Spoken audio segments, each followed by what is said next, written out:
Hello everyone, स्वागत है आपका यूट्यूब चैनल पे। हम एक सीरीज स्टार्ट कर रहे हैं जिसमें हम एवरीडे JEE के दो प्रॉब्लम सॉल्व करेंगे। तो चलिए शुरू करते बिना देरी किए। ये पहला क्वेश्चन आपके स्क्रीन पे है। JEE मेंस 2024 का 8 अप्रैल शिफ्ट 1 का क्वेश्चन है। क्वेश्चन क्या दिया हुआ है कि साइन x इक्वल टू -3/5 और बताया जा रहा है कि x जो है वो पाई से बड़ा है और 3π/2 से छोटा है। मतलब सीधी सीधी बात कही जा रही है कि ये थर्ड क्वाड्रेंट में है। थर्ड क्वाड्रेंट में होने की वजह से साइन की वैल्यू निगेटिव आई। अगर आप साइन समझ रहे हैं तो साइन क्या होता है कि अपोजिट अपॉन हाइपोटेन्यूस होता है साइन। और अगर आप इसको एनालाइज करें तो जस्ट एक लॉजिक ये अप्लाई कर सकते हैं कि ये अपोजिट साइड होगी और ये हाइपोटेन्यूस होगी। 3 और 5 अगर कॉम्बिनेशन दिख रहा है तो किसी भी राइट एंगल ट्रायंगल में ये कॉम्बिनेशन 3, 4, 5 पे एग्जिस्ट करता है, जिसको हम क्या कहते हैं, ट्रिपलेट कहते हैं।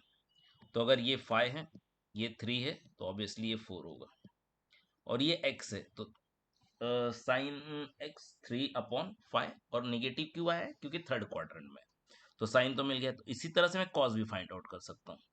क्या हो जाएगा? Cos equal two adjacent upon hypotenuse. तो एडजेसेंट क्या है मेरा? 4 है और हाइपोटेन्यूस कितना है? 5। पर ये थर्ड क्वाड्रेंट में तो कॉस भी तो निगेटिव होगा। और tan x क्या होगा? tan x होता है अपोजिट अपॉन एडजेसेंट और थर्ड क्वाड्रेंट में इसलिए पॉजिटिव होगा 3/4। तो अगर ये वैल्यू मुझे फाइंड आउट करनी है तो ये वैल्यू क्या हो जाएगी? 80 एज इट इज। और tan² x मतलब 3/4 का स्क्वायर। 3/4 का स्क्वायर किया तो 9/16 plus cos x, sorry plus नहीं है माइनस है, तो माइनस और कॉस का माइनस क्या हो जाएगा? प्लस हो जाएगा। तो ये 4/5 एज इट इज। तो अगर हम इसे सॉल्व करें तो 80 एज इट इज, एलसीएम ले ले इसका 80, इसका एलसीएम हो गया 80। तो अगर इसे करेंगे तो क्या? 5 9 5 45 और यहाँ पर कर देंगे तो 16 16 4 64। तो ये 40 तो cancel out and 64 plus 45 it is 109। तो करेक्ट आंसर आपका आ जाएगा 109। Next question is for alpha comma beta belongs to 0 π/2 3 sin alpha plus beta and 2 sin of alpha minus beta and a real number k such that tan alpha equal to k into tan beta, then what is the value of k? पहले जो कुछ भी हमें दिया हुआ है और 0 से π/2 के बीच में दिया है, कंपाउंड एंगल फॉर्मूला हम अप्लाई कर सकते हैं। तो साइन, यहाँ पर sine alpha plus beta sine alpha minus beta पे कंपाउंड एंगल फॉर्मूला अप्लाई करते हैं। डायरेक्ट एक्सपेंशन करते हैं हम लोग। 3 sign alpha into cos beta, plus है तो प्लस ही रहेगा, cos alpha into sine beta.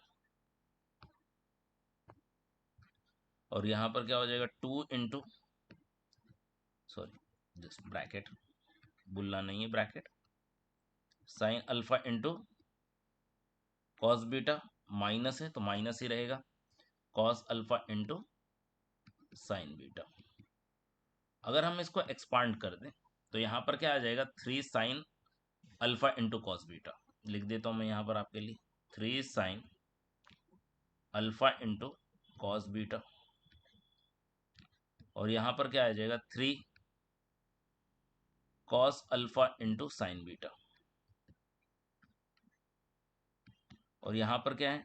2 sign alpha into cos beta minus 2 cos alpha into sine beta. अब सेम तरह के जो टर्म्स है उनको एक साथ ले लो। तो 3 sign alpha into cos beta, यहाँ पर 2 sign alpha into cos beta, इसको इधर ट्रांसफर कर दिया तो माइनस हो जाएगा। तो 3 - 2 1। तो यहाँ पर क्या बचने वाला है मेरे पास? Sine alpha into cos beta. और ये जो टर्म है प्लस में यहाँ पर उसको इधर भेज देते हैं। तो -2 ऑलरेडी है, -3 मिलेगा तो -5 cos alpha into sine beta.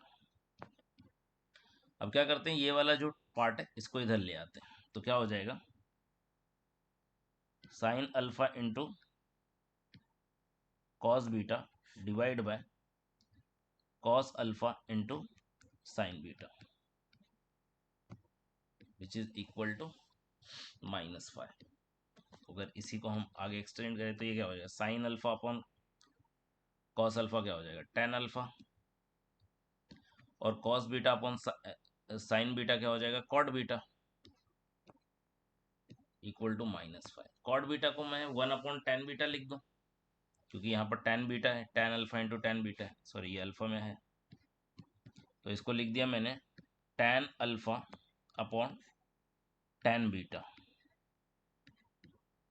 Equal to -5। अब ये यहाँ पर चला गया तो क्या हो गया, tan alpha equal to -10 beta. अब बोल रहा है इस तरह की सिचुएशन ऑलरेडी एग्जिस्ट कर रही थी और ये के था, तो के का ही वैल्यू निकालना था, तो के की वैल्यू कितनी आ गई, -5।